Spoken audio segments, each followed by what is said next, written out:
حضرت سلیمان علیہ السلام اللہ کے ایک برگزیدہ نبی تھے۔ آپ داؤد علیہ السلام کے بیٹے تھے۔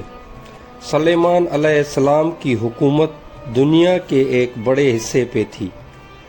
سلیمان علیہ السلام کا سلسلہ نسب یہودا ابن یعقوب اور حضرت ابراہیم علیہ السلام سے جا ملتا ہے۔ آپ کم عمری میں ہی تخت نشین ہو گئے۔ اللہ نے آپ کو داؤد علیہ السلام کی طرح منصب نبوت سے بھی نوازا اور ساتھ ہی ملک و سلطنت بھی عطا فرمائی۔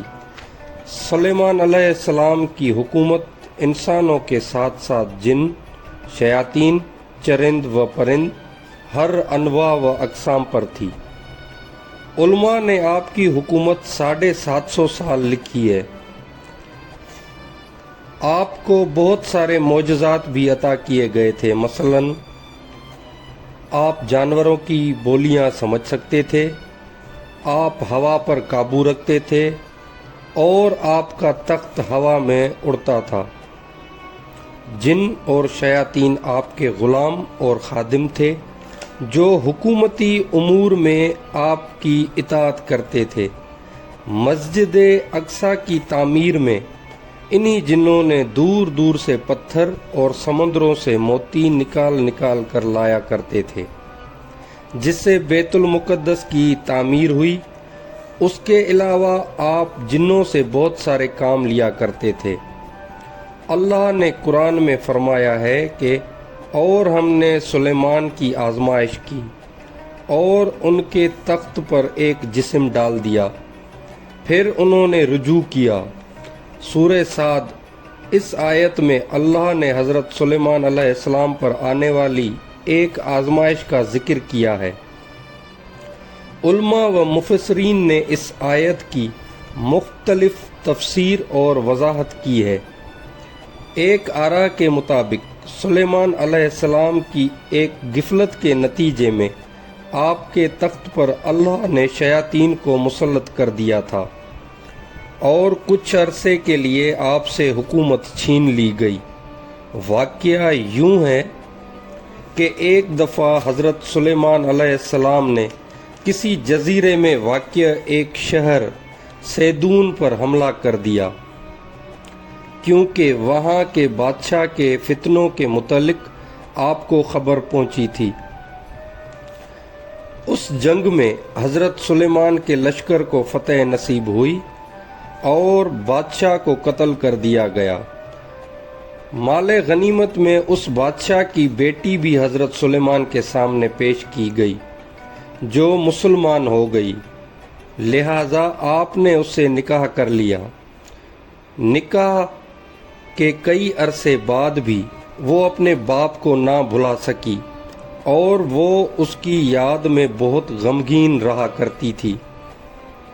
سلیمان علیہ السلام کے حکم سے جنات نے اس کے باپ کے شکل کا ایک بت بنا دیا، لہذا وہ اسے دیکھ کر اپنا دل مطمئن کر لیا کرتی تھی۔ کچھ ہی دن گزرے کہ اس کی کنیزوں اور قوم کی عورتوں نے اس بت کی پوجا شروع کر دی اور خفیہ طور پر ہی سلیمان علیہ السلام کے محل میں بت پرستی کا آغاز ہو گیا، جو 40 دن تک جاری رہا۔ آخر حضرت سلیمان کے وزیر آصف برخیا کو اس بات کا علم ہو گیا۔ اس نے آپ علیہ السلام کو اس شرکیہ عمل کی خبر دے دی۔ آپ علیہ السلام بہت ہی برہم ہوئے اور غصے میں آ کر اس بت کو توڑ دیا۔ آپ نے اس عورت کو محل سے نکال کر شہر بدر کر دیا اور سجدے میں گر کر اللہ سے معافی طلب کرنے لگے، لیکن اللہ نے آپ کو اس غفلت کی وجہ سے آپ کی آزمائش کر دی۔ دراصل آپ کے پاس ایک انگوٹھی تھی جس کی وساست سے آپ جن و انس پہ حکومت کرتے تھے۔ ابن عساکیر اور امام حسیمی کی روایتوں کے مطابق وہ انگوٹھی چاندی کی تھی اس کا نگینہ آسمان سے آیا تھا جس میں یاقوت پتھر جڑا تھا۔ اس انگوٹھی پر اسم اعظم کندھا ہوا تھا، اور ایک حدیث کے مطابق حضرت محمد صلی اللہ علیہ وآلہ وسلم کا اسم مبارک بھی لکھا تھا۔ یہ انگوٹھی آپ کی نبوت اور حکمت کی علامت تھی، جس طرح حضرت موسیٰ کا عصا مبارک تھا۔ اس انگوٹھی کے ذریعہ آپ امور حکومت بہت ہی اچھے سے چلاتے تھے۔ اسے آپ کبھی خود سے الگ نہیں کرتے تھے۔ جب آپ قضائے حاجت کے لیے جاتے یا اپنی بیویوں کے پاس جاتے تب بھی آپ اسے اتارتے اور اپنی سب سے بھروسے مند کنیز امینہ کے سپرد کرتے تھے۔ ایک دن آپ جب قضائے حاجت کے لیے جا رہے تھے تو اس انگوٹھی کو امینہ کے حوالے کیا۔ کچھ دیر بعد ایک شیطان جن جس کا نام سخر تھا آپ کی شکل میں امینہ کے پاس آیا اور وہ انگوٹھی لے لی، اور انگوٹھی کا اس کے ہاتھ میں آنا تھا کہ حضرت سلیمان علیہ السلام کی ساری طاقت و قوت اور اقتدار اس شیطان کے ہاتھ میں آ گئی۔ سلیمان علیہ السلام کو اب کوئی نہ پہچانتا تھا۔ جب آپ لوگوں کو یہ کہتے کہ میں سلیمان بن داؤد ہوں تو لوگ یقین نہ کرتے اور آپ کا مذاق اڑاتے تھے، لہٰذا آپ سمجھ گئے کہ یہ اللہ کی طرف سے آزمائش ہے۔ آپ تخت و تاج چھوڑ کر شہر سے باہر نکل گئے اور روزگار کی تلاش کرنے لگے۔ آپ نے ایک ماہی گیر کے پاس نوکری کر لی۔ آپ اس کے لیے روز سمندر سے مچھلیاں پکڑ کر لایا کرتے تھے، جس کے بدلے وہ آپ کو 2 مچھلیاں دیا کرتا تھا۔ یہ سلسلہ 40 دن تک جاری رہا، اتنی ہی مدت جتنا آپ کے محل میں بت پرستی ہوئی تھی، اور پھر آخرکار اللہ نے آپ کی توبہ قبول فرما لی۔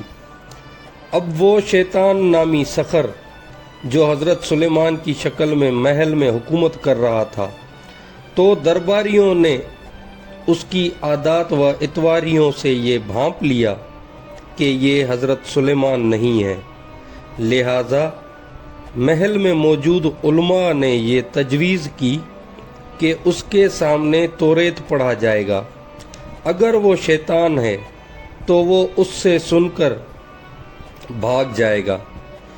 لہذا ایک روز جب وہ تخت پر بیٹھا تو سارے علماء اس کے ارد گرد جمع ہو گئے اور توریت کی تلاوت کرنے لگے۔ پھر کیا تھا، شیطان کلام الہی سن کر تاب نہ لا سکا اور وہاں سے بھاگ گیا، اور وہ جاتے جاتے انگوٹھی کو سمندر میں پھینک دیا تاکہ حضرت سلیمان علیہ السلام کو وہ انگوٹھی کبھی نہ مل سکے، لیکن تقدیر میں کچھ اور ہی لکھا تھا۔ اس انگوٹھی کو ایک مچھلی نے کھا لیا، اور حضرت سلیمان جن مچھلیاں پکڑنے ساحل پہ گئے تو جال میں وہی مچھلی پھنس گئی۔ ماہی گیر نے بھی وہی مچھلی سلیمان کو دے دی۔ جب آپ نے اس مچھلی کو کھانے کے لیے اس مچھلی کا سینہ چاک کیا تو وہاں سے انگوٹھی نکلی۔ پھر کیا تھا، اسے پہنتے ہی جن و انس اور دیگر مخلوق آپ کی خدمت میں حاضر ہو گئے اور اطاعت پر آمادہ ہو گئے۔ آپ نے بارگاہ خداوندی میں شکر ادا کیا اور پھر سے حکومت سنبھال لی۔ اس موقع پر آپ نے وہ مشہور دعا کی تھی جس کا ذکر قرآن میں سورہ سعد میں کیا گیا ہے کہ اے میرے پروردگار، میری مغفرت فرما اور مجھے ایسی بادشاہت عطا کر جو میرے بعد کسی کو بھی میسر نہ ہو۔ یہ رائے حضرت ابن عباس، مجاہد، سعید ابن جبیر اور قتادہ کی ہے، اور ان سے تمام روایت ابن کثیر نے اپنی تفسیر میں جمع کیا ہے۔ اہل تشیع کے مطابق یہ انگوٹھی بعد نبیوں سے لے کر حضرت محمد اور پھر حضرت علی تک پہنچی۔ آپ کو یہ ویڈیو کیسی لگی کمنٹ سیکشن میں ضرور بتائیں اور چینل کو سبسکرائب کرنا مت بھولیے۔